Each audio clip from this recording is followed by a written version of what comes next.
Hi ಎಲ್ರಿಗೂ ನಮಸ್ಕಾರ. ಬೆಳಿಗ್ಗೆ ಎದ್ದಾಗಿಂದ ರಾತ್ರಿ ಆಗೋವರೆಗೂ ಅಮ್ಮಂದ್ರಿಗೆ ಒಂದೇ ಒಂಥರ ಟೆನ್ಷನು. ಮಕ್ಕಳಿಗೆ ಏನು ಮಾಡಿಕೊಡ್ಬೇಕು, ಟಿಫನಿಗೆ ಏನು ಮಾಡಬೇಕು, ಲಂಚ್ಗೆ ಏನು ಮಾಡಬೇಕು, ಅವರು ಊಟದ ಬಾಕ್ಸಿಗೆ ಏನು ಕಟ್ಟಬೇಕು ಅನ್ನೋದೇ ಒಂದು ದೊಡ್ಡ ಟೆನ್ಷನ್ ಆಗಿರುತ್ತೆ. ಅಂತ ಅಮ್ಮಂದ್ರಿಗೆ ನಾನು ಈಸಿಯಾಗಿ ಇನ್ಸ್ಟಂಟಾಗಿ 5 ಮಿನಿಟ್ಸಲ್ಲೇ ರೆಡಿ ಆಗುವಂಥ ಎಷ್ಟೋ ಬ್ರೇಕ್ಫಾಸ್ಟ್ ರೆಸಿಪಿಗಳನ್ನು ಆಲ್ರೆಡಿ ನಾನು ಯೂಟ್ಯೂಬ್ ಚಾನಲಲ್ಲಿ ಅಪ್ಲೋಡ್ ಮಾಡಿದ್ದೀನಿ. ಹಾಗೆ ಇವತ್ತು ಕೂಡ ಇನ್ಸ್ಟಂಟಾಗಿ ಒಂದು 5 ಮಿನಿಟ್ಸಲ್ಲಿ ರೆಡಿ ಆಗುವಂಥ ಕುಕುಂಬರ್ ದೋಸೆನ ತೊಗೊಂಡು ಬಂದಿದ್ದೀನಿ. ತುಂಬ ಈಸಿಯಾಗಿ ಇನ್ಸ್ಟಂಟಾಗಿ ರೆಡಿ ಆಗುತ್ತೆ. ಈ ಇನ್ಸ್ಟಂಟ್ ದೋಸೆಗೆ ಮ್ಯಾಚ್ ಆಗೋ ಥರ ಚಟ್ನಿ ಕೂಡ ಮಾಡಿದ್ದೀನಿ ನಾನು. ತುಂಬ ಈಸಿಯಾಗಿದೆ, ಫಟಾಫಟ್ ಅಂತ ನಿಮಗೆ ಒಂದು 5 ನಿಮಿಷದಲ್ಲಿ ರೆಡಿ ಮಾಡ್ಬೋದು. ಇಲ್ಲಿ ನಾನೊಂದು ಬೌಲ್ಗೆ 1.5 ಕಪ್ಪಷ್ಟು ಸೂಜಿ ರವೆ ತೊಗೊಂಡಿದ್ದೀನಿ.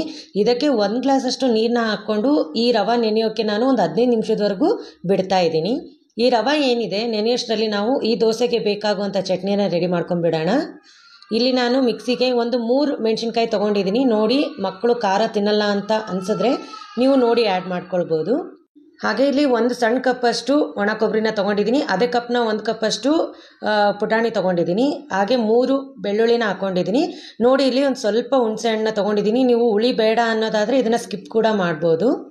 ಹಾಗೆ ಒಂದು ಸ್ವಲ್ಪ ಕೊತ್ತಂಬರಿ ಕೂಡ ಹಾಕ್ಕೊಂಡಿದ್ದೀನಿ. ಹಾಗೆ ರುಚಿಗೆ ಅರ್ಧ ಸ್ಪೂನಷ್ಟು ಉಪ್ಪು ಹಾಕ್ಕೊಂಡಿದ್ದೀನಿ. ನೋಡಿ, ನಿಮ್ಗೆ ಎಷ್ಟು ಬೇಕು ನೀವು ಅಷ್ಟು ಆ್ಯಡ್ ಮಾಡ್ಕೊಳ್ಬೋದು.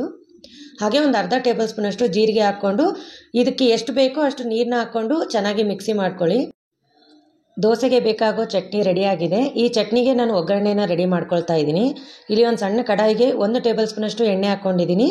1/4 ಟೇಬಲ್ ಸ್ಪೂನಷ್ಟು ಸಾಸಿವೆ, 1/4 ಟೇಬಲ್ ಸ್ಪೂನಷ್ಟು ಜೀರಿಗೆನ ಹಾಕ್ಕೊಳ್ತಾ ಇದ್ದೀನಿ. ಹಾಗೆ 1 ಟೇಬಲ್ ಸ್ಪೂನಷ್ಟು ಉದ್ದಿನಬೇಳೆ ಹಾಕ್ಕೊಂಡಿದ್ದೀನಿ. ಕಡಲೆಬೇಳೆ ಕೂಡ ಹಾಕ್ಕೊಳ್ಬೋದು. ಹಾಗೆ ಒಂದು ಸ್ವಲ್ಪ ಕರಿಬೇವು, ಹಾಗೆ ಒಂದು ಸ್ವಲ್ಪ ನಾನು ಇಲ್ಲಿ 1 ಟೇಬಲ್ ಸ್ಪೂನಷ್ಟು ಕಸೂರಿ ಮೇಥಿ ಕೂಡ ಹಾಕ್ಕೊಂಡಿದ್ದೀನಿ. ಚೆನ್ನಾಗಿರುತ್ತೆ ರುಚಿ ಅಂತ. ಈ ಚಟ್ನಿಗೆ ಬೇಕಾಗುವಂಥ ತಡಕ ರೆಡಿಯಾಗಿದೆ. ಇವಾಗ ನಾವೇನು ನೆನೆಸಿಟ್ಟಿದ್ವಲ್ಲ ರವೆ, ಅದು ನೆಂದಿದ್ದೇನೆ ಇಲ್ವಾ ಅಂತ ಒಮ್ಮೆ ನೋಡ್ಕೊಂಬಿಡೋಣ. ನೋಡಿ, ಇಲ್ಲಿ ಎಲ್ಲ ನೀರನ್ನ ಅಬ್ಸರ್ವ್ ಮಾಡಿಕೊಂಡು ರವೆ ಕೂಡ ಚೆನ್ನಾಗಿ ಸಾಫ್ಟಾಗಿ ನೆಂದಿದೆ. ಎಲ್ಲ ನೀರನ್ನ ಅಬ್ಸರ್ವ್ ಮಾಡಿಕೊಂಡು ರವೆ ಕೂಡ ಚೆನ್ನಾಗಿ ಅರಳಿದೆ. ಈಗ ಇದನ್ನು ಒಂದು ಮಿಕ್ಸಿ ಜಾರ್ಗೆ ಹಾಕ್ಕೊಂಡು ಇದನ್ನೆಲ್ಲ ಚೆನ್ನಾಗಿ ಫೈನಾಗಿ ಮಿಕ್ಸಿ ಮಾಡ್ಕೊಳ್ಬೇಕು.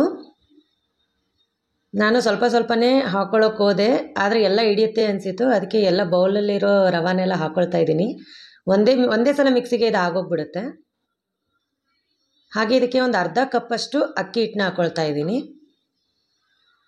ಇದಕ್ಕೆ ಆ್ಯಕ್ಚುಲಿ ನಾವು ಕುಕುಂಬರ್ ದೋಸೆ ಅಲ್ವಾ, ಅದಕ್ಕೆ ಇಲ್ಲಿ 1 ಕುಕುಂಬರ್ನ ತೊಗೊಂಡಿದ್ದೀನಿ. ಅದನ್ನು ಚೆನ್ನಾಗಿ ಮೇಲಿನ ಸಿಪ್ಪೆ ತೆಗೆದು ತುರಿದಿದ್ದೀನಿ. ಅದನ್ನು ಕೂಡ ಆ್ಯಡ್ ಮಾಡ್ಕೊಳ್ತಾ ಇದ್ದೀನಿ. ಹಾಗೆ 1 ಟೇಬಲ್ ಸ್ಪೂನಷ್ಟು ಉಪ್ಪನ್ನ ಹಾಕ್ಕೊಳ್ತಾ ಇದ್ದೀನಿ ರುಚಿಗೆ. ಇದನ್ನು ಕೂಡ ಸ್ವಲ್ಪ ನೀರು ಹಾಕ್ಕೊಂಡು ಅಲ್ಲಲ್ಲಿ ಎಷ್ಟು ಬೇಕೋ ನೀರು ಹಾಕ್ಕೊಂಡು ಇದನ್ನು ಮಿಕ್ಸಿ ಮಾಡ್ಕೊಳ್ಳಿ. ಚೆನ್ನಾಗಿ ಫೈನಾಗಿ ಮಿಕ್ಸಿ ಮಾಡ್ಕೊಳ್ಬೇಕು. ಇದಕ್ಕೆ ತರಿಯಾಗಿ ಇರಬಾರ್ದು. ಸೌತೆಕಾಯಿ ಹಾಕಿರ್ತೀವಲ್ಲ, ಸ್ವಲ್ಪ ಚೆನ್ನಾಗಿ ಮಿಕ್ಸಿ ಮಾಡ್ಕೊಳ್ಬೇಕು. ನೋಡಿ, ಇಲ್ಲಿ ಬ್ಯಾಟರ್ ಈ ಥರ ಫ್ಲೋತಿಯಾಗಿ ಚೆನ್ನಾಗಿದೆ, ಈಸಿ ಫ್ಲೋ ಇದೆ. ಇದನ್ನು ನಾನೊಂದು ಬೌಲ್ಗೆ ಹಾಕ್ಕೊಳ್ತಾ ಇದ್ದೀನಿ. ಈ ಹಿಟ್ಟಿಂದ ಕೂಡ ನೀವು ಬ್ರೆಡ್ ದೋಸೆ ಥರ ಮಾಡ್ಕೊಳ್ಬೋದು. ಮಧ್ಯಾಹ್ನದವರೆಗೂ ಕೂಡ ಸಾಫ್ಟಾಗಿ ಸ್ಪಾಂಜಿಯಾಗಿ ಇರುತ್ತೆ. ಮಕ್ಕಳ ಲಂಚ್ ಬಾಕ್ಸಿಗೆ ಕೂಡ ಇದನ್ನು ಕಟ್ಬೋದು. ಮಧ್ಯಾಹ್ನ ಟೈಮಿಗೆ ಸಾಫ್ಟಾಗಿ ಸ್ಪಾಂಜಿಯಾಗಿ ಇರುತ್ತಲ್ಲ, ಮಕ್ಕಳು ಕೂಡ ತುಂಬ ಇಷ್ಟಪಡ್ತಾರೆ.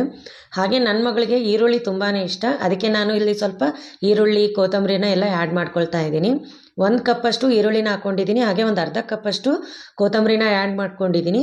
ಹಾಗೆ 1 ಟೇಬಲ್ ಸ್ಪೂನಷ್ಟು ಜೀರಿಗೆ ಹಾಕ್ಕೊಂಡಿದ್ದೀನಿ. ಜೀರಿಗೆ ಹಾಕೋದ್ರಿಂದ ರುಚಿನೂ ತುಂಬ ಚೆನ್ನಾಗಿ ಬರುತ್ತೆ ದೋಸೆದು. ಹಾಗೆ ಇದನ್ನೊಮ್ಮೆ ಚೆನ್ನಾಗಿ ಮಿಕ್ಸ್ ಮಾಡ್ಕೊಳ್ಳೋಣ. ಇನ್ನೂ ಇಲ್ಲಿ ನಿಮಗೆ ತರಕಾರಿಗಳು ಹಾಕೋಬೇಕು ಅನಿಸಿದರೆ ಸೌತೆಕಾಯಿ, ಹಾಗೆ ಕ್ಯಾರೆಟು, ಇನ್ನೂ ತರಕಾರಿಗಳು ಬೇಕು ಅಂದರೆ ನೀವು ಇಲ್ಲಿ ಹಾಕೋಬೋದು. ಹಾಗೆ ಇಲ್ಲಿ ಈ ದೋಸೆ ಹಿಟ್ಟು ಕೂಡ ರೆಡಿಯಾಗಿದೆ. ದೋಸೆ ಹಾಕೊಳ್ಳೋಕ್ಕೆ ತವಾ ಕೂಡ ಚೆನ್ನಾಗಿ ಕಾದಿದೆ. ಇದಕ್ಕೆ ಒಂದು ಸ್ವಲ್ಪ ಎಣ್ಣೆ ಸವರ್ತಾ ಇದ್ದೀನಿ. ನಾನು ಈ ಸೌಟಿಂದ 2 ಸೌಟ್ನಷ್ಟು ಹಾಕ್ಕೊಂಡಿದ್ದೀನಿ. ಚೆನ್ನಾಗಿ ಸ್ಪ್ರೆಡ್ ಮಾಡ್ಕೊಳ್ಳಿ ಅದನ್ನು. ನನ್ನ ಯೂಟ್ಯೂಬ್ ಚಾನಲಲ್ಲಿ ಇನ್ನೂ ತುಂಬ ದೋಸೆಗಳಿದೆ. ರಾಗಿ ದೋಸೆ ಇದೆ, ಅಕ್ಕಿ ಹಿಟ್ಟಿನ ದೋಸೆ ಇದೆ, ಜೋಳದ ಹಿಟ್ಟಿನ ದೋಸೆ ಇದೆ. ಹಾಗೆ ಪಡ್ಡು ರೆಸಿಪಿಗಳು ಕೂಡ ತುಂಬ ಹಾಕಿದ್ದೀನಿ ನಾನು. ಎಲ್ಲನೂ ನಿಮಗೆ ಬೆಳಗಿನ ತಿಂಡಿಗೆ ಬೇಗ ಆಗೋಂಥ ರೆಸಿಪಿಗಳೇ.